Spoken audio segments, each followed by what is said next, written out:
Alright guys, welcome back to this section. In the previous section, we talked about, we introduced the concept of business valuation, and we talked about some of the methods of business valuation.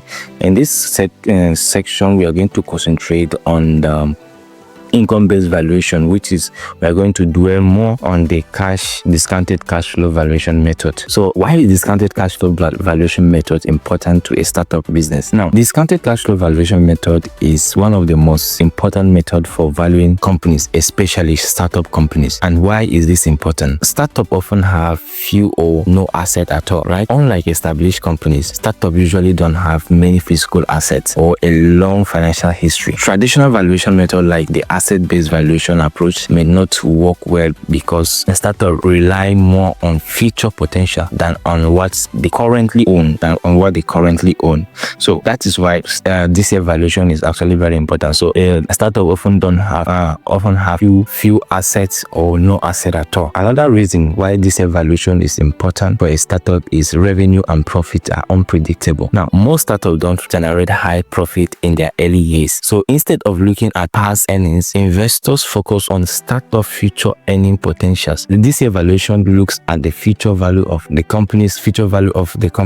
So that is why this evaluation we use this evaluation to estimate the value of the company for the next future, right? Now, this evaluation also focuses on cash flows. It focuses on cash flow. So this using this we calculate the present value of the business based on how much money it is expected to make in the future. Since the startup are built for growth, their value comes from expected future cash flows rather than current earnings, right? Another reason for this evaluation is it helps investors make informed smart decisions. So investors want to know if a startup is good investment. So using this evaluation, it helps them to see if the startup can generate profit in the nearest future and whether the expected return justifies the risks they want to take and how long it will take for the company to become profitable. That is another reason why this evaluation is important for startups. Now, we're also going to say it's also safe to say that this evaluation is useful again for fundraising and valuing equity. Why? When startups seek funding from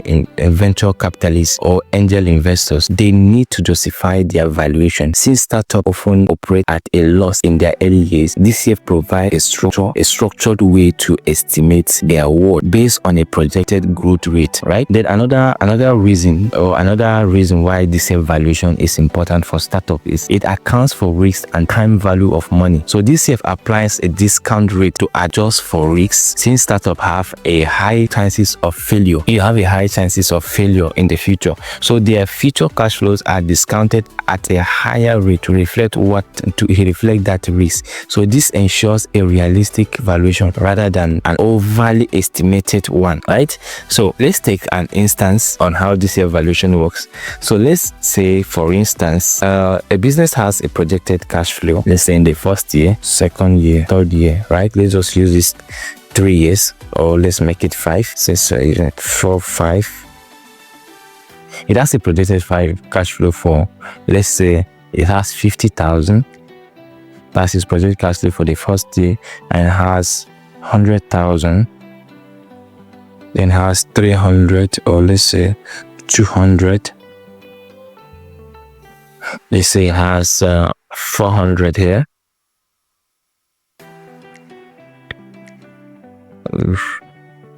Let's say it has 400 here, and let's say here it has 800, right? It has 800 here. So from the table you can see that the company is a kind of progressing. A company is kind of growing proportionately, right? We can assume that. So at the first year, you can see that the profits, the cash inflow the company made is not much, right? It just made 100,000. And in the second year it made 100. In this third year it made 200, and so on and so forth. So it may not be like that in real life, but at least you're not seeing that, oh, this company is a progressive company, it has potential for growth. So that is what we are looking at. So after getting the cash flows over the next 5 years for this company, over the next periods for this company, whichever period you selected, over the next 5 years in this case, if the discount rate is 15%, for instance, right? If the discount rate is changing, we are not going to calculate the present value of the future earnings of that company. Now, this will help the investors to decide whether the startup company is worth investing in. So this is how investors look at business before they invest their money in it. So in conclusion, what we're trying to say is that this evaluation is very, very crucial for startup, because it values them based on their future potentials rather than current profits or assets, right? It gives investors a clear picture of what a company long-term worth, and helps startup raise capital with justifiable valuations, right? So that is that on the DCF and why DCF valuation is important. So in this section now, we are going to now be looking at how to integrate all of this into our valuation.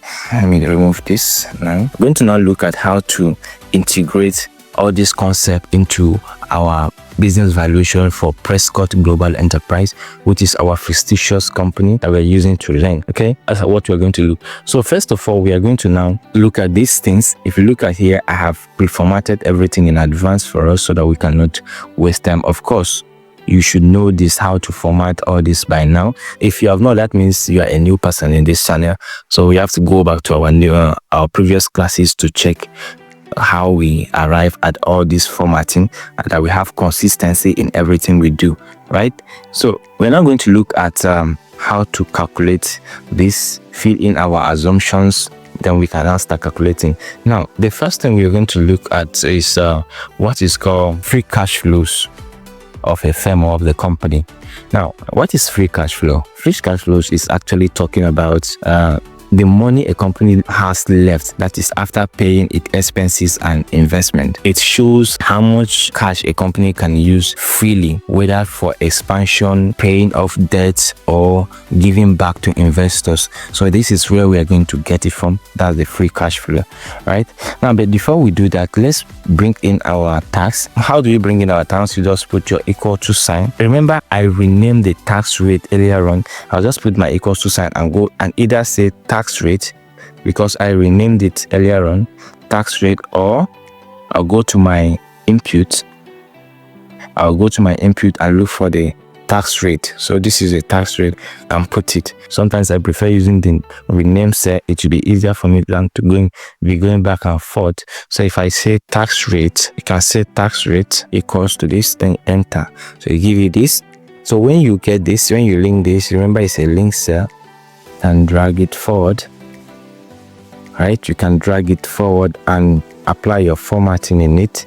So our formatting is a link cell, and it's going to be a percentage, and it's a percentage, right? So this is our formatting. So we're also going to do the same thing to our earning before interest and tax, which is where we are going to start. Earning before interest and tax. Now, in some cases, if you don't want to start with this tax provision for tax, earning before interest and tax, you can go straight and put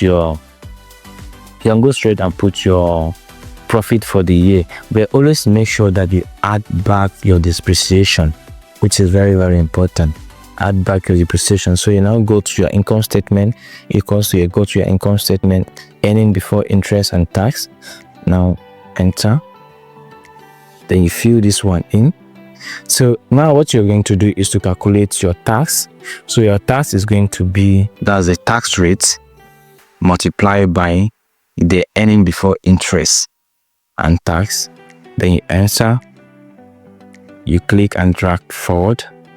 So here you now calculate equals to, you say this, your earning before interest and tax minus your tax.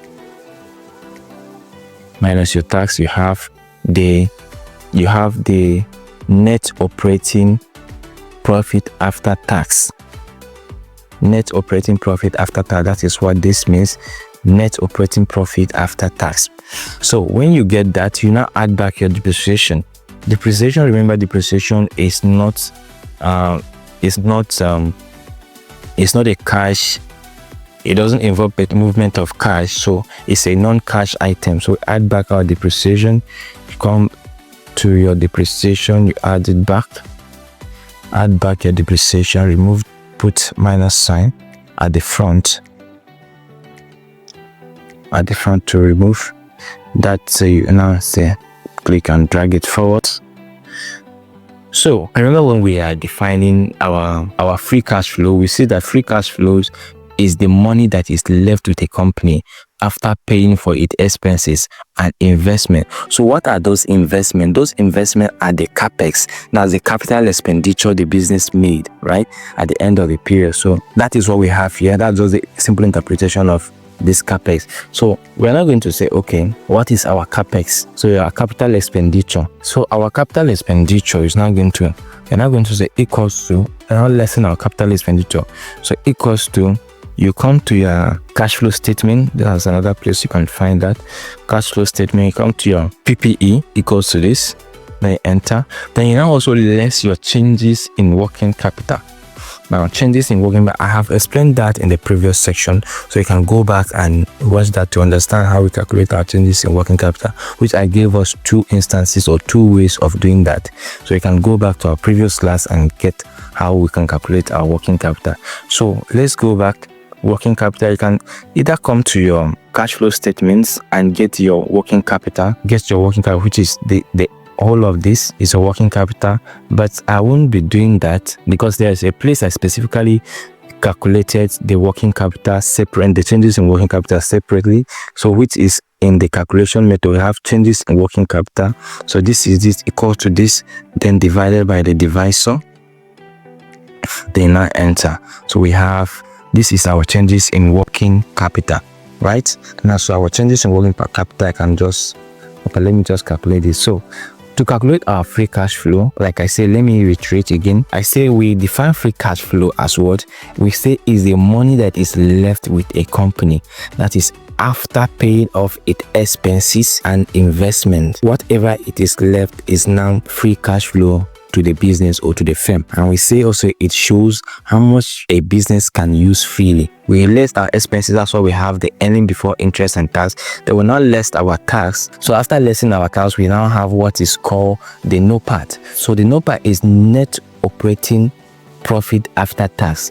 Net operating profit after tax. Then we added back our non-movable, non-cash items, which is now depreciation, right? Which is now depreciation. So after adding back our depreciation, we now less the capital expenditure and the changes in working capital. So if your changes in working capital is higher, that means your free cash flow will also be lower. So after that, we now sum everything together. We now sum it from the NOPAT and this to get our free cash flow for the business. So after that, you fill this one in. So we just calculated our free cash flows. But now let's look at another reason why free cash flow is important in terms of valuation, or it's important to a business. Now, how it works. Now, let's say a company makes money by selling product or services. That's what we term as revenue. But before it keeps any cash, it has to pay for one, right? It has to pay for one operating cost, which is now salaries, rent, utilities, etc., right? Then it has to also pay for its taxes, which is what we did here. We have to pay for our taxes, which is what we did here. Now this is our tax. Okay, let me just put this in brackets so that we know that this is negative.